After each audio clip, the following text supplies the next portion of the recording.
Figures I love but hate. Zoe. Okay, you know this. Sa West Philippine Sea. 277 nautical miles mula sa Puerto Princesa sa Palawan. I like this figure. Pero bukod sa Pilipinas, mariindi na ginigiit ng China, Okay, let's lalo na sa mga nakalipas na taon na may karapatan by mas incoming lights. magandang lagay ng panahon. Yeah, girl. It will blind you. Pero, di malaman kung swerte rin ba na matatawag na masalubong ng ganito. Nasaan tayo?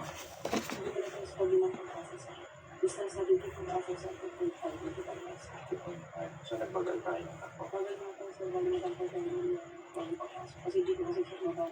Will blind you.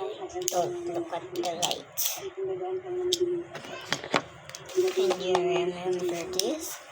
I love to play with this, but it's sticky, girl. Girl, it's sticky. Girl, it's sticky. Yeah. I like to play it, but in it have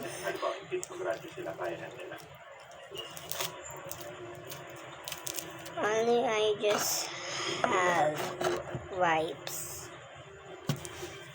Oh Bago yeah. namin narating ang pag-asa, nagparamdam na ang pwersa ng People's Republic of China. How I love this light because it's my favorite color. Nagiging normal na eksena sa And bahagi cinnamon ito ng is my West Philippine favorite Sea. color. Walang radio challenge sa aming pagdating dito. Pero dinig sa radyo ang mga pag-uusap mula sa mga puting barko ng China Coast Guard. Secret of bumblebee, I want to humble.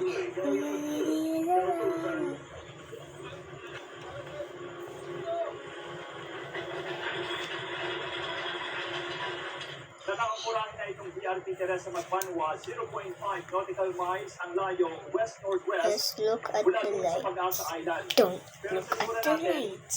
makikita yung malaking puting barko na yan. Isa lamang yan sa dalawang barko ng Chinese Coast Guard. Sa kaliwa yung isa, kapag tumingin tayo sa bandang kanan, And this too. ng Chinese Coast Guard. It's super noisy. I love the Pero sound. sa pagitan ng Super dalawang puting noisy. barko na yan, itong kaliwang barko, Just can ng be Chinese Coast Guard at quieter nasa like kanan, that. sa gitna nila, Bye guys. napakarami